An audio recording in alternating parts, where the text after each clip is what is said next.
This video will show you how to set up the SecureShot hidden cameras. You'll need this remote. The button right here is the menu button. The one at the top is the stop and go back. So you have menu OK. It's also used as an enter button, and the stop and go back. What we'll do first is hit the menu button in the middle. It'll bring up the main menu. And here are your different options. Search and play. And what I'm doing to highlight this little box is using the down arrow. So we have search and play, set time and date, set motion detect, manual record, schedule record, SD card options, system status, power on setup, and factory default. What you want to do first is set the time and date. So you hit enter after you select it. Your date format will just let you know which position you want the year and month and day in. So if you have that highlighted, use your right or left arrows and it'll give you the different options. I'm going to select month, day, and year. Hit the down arrow. It'll select the set year box. And I'm just using my right button to scroll over to 10.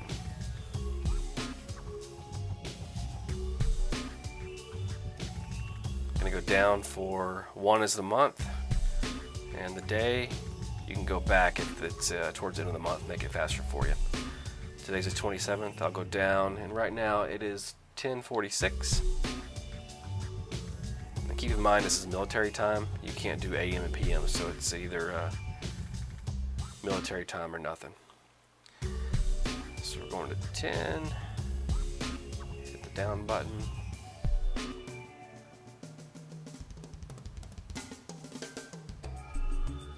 And 46. Everything looks good there. I'm going to hit stop and go back to the main menu. Now you want to set the motion detection. Highlight that, hit OK.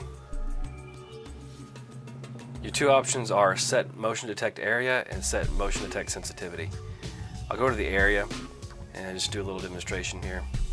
Let's say you have a fan in this top right corner of your scene that's causing the camera to activate over and over again, and you don't want it to activate.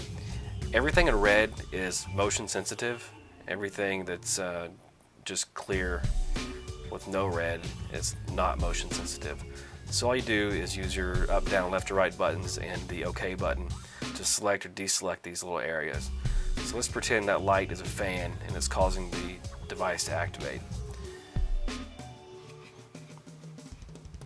Go ahead and hit stop, back, and get out of there, and we'll go to the sensitivity screen to show you how this works.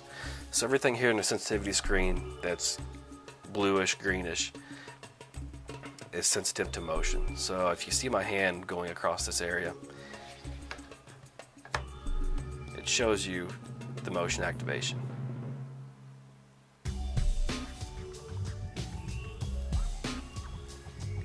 And if you see this area where I say there's a pretend fan,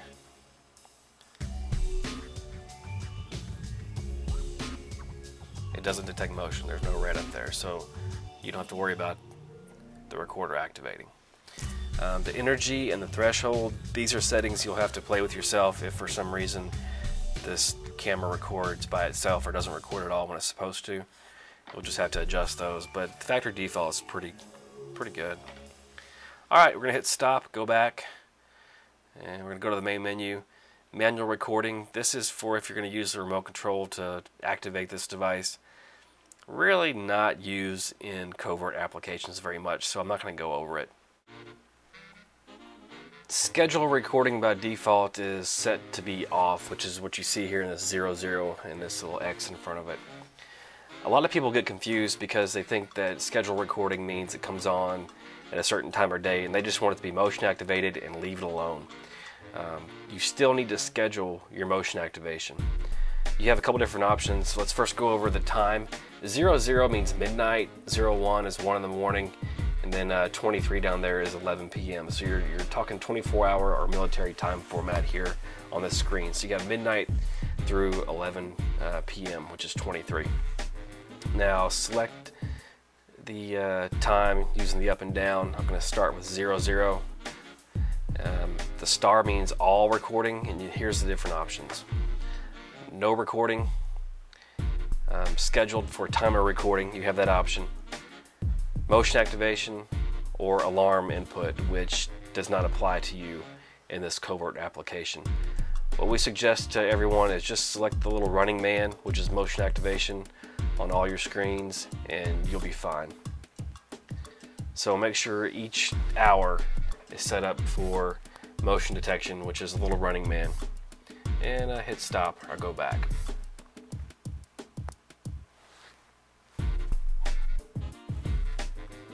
Now at the bottom of the screen you have schedule setup, alarm record, motion record, and continuous record, and at the top it shows you which one's which.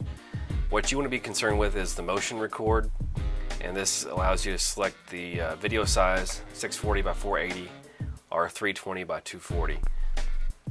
The higher the resolution and more frame rates you get, the less time you have to record but better quality, and the lower frame rates and video size, you have longer video recording and less quality.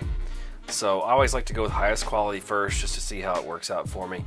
I'm setting 640 by 480, and then you have the frame rate from 1 frame per second to 10 to 12 is the highest this one goes. Real-time video like you see on TV is around 30 frames per second. 1 frame per second would be like you sitting there with a camera pushing the button every minute, or I'm sorry, every second. And just it's like a strobe effect, so every second you would see someone moving around. I normally like to go as high as I can, so this one will do 12. Quality, high, medium, or low, just stick with high. Audio has no effect, it will not record audio no matter what you do. Duration is the time it records after it senses motion, so you have 5 seconds, 10 seconds, on up. We recommend setting it to 5 seconds. There's really no reason to set it any longer. Once that's set, you go back out and you have these options. You can play with those if you want to, but I'm not going to go over them. Next, at the main menu, you have SD card options. This shows you disk total and disk remaining in megabytes. You can do the math on that for gigabytes. Maximum file size. This will let you save individual files all the way from 3 to 100 megabytes. So whenever a file is larger than 3 megabytes, say if you have it set for 3, it'll create a new file for you. Just a better way of keeping your files in order. Here where it says card full, this tells the card what to do, or the DVR what to do once it's full of video. You can loop it or you can stop it. Looping will continue recording no matter what, so you can leave this 24 hours a day, 7 days a week, and it will keep on looping over itself until you take the card out. Format will just format the memory card. It gives you a warning. Do you want to clean the card or not? You can select yes, which is enter, or no, which is the stop button or exit, and get you out of there. System status, this shows you which firmware version.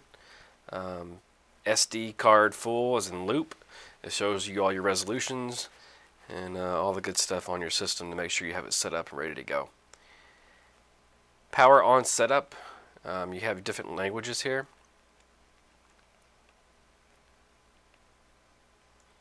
And I'm just going to select English. Your video, you have a choice of NTSC or PAL. You're in the United States. We're using NTSC. North American format for video. Leave that as it is, or it's going to look weird. Factory default settings, you can just reset it back to factory default. If you've gone in here and messed with it and you just want to start from scratch, just go to factory default and you'll be good. This concludes the video demonstration on how to set up the SecureShot hidden camera DVR system. If you have any questions or comments, you can always call us at 877-779-2261 or visit us online at spygadgets.com. For more products and more product demonstrations, go to spygadgets.com.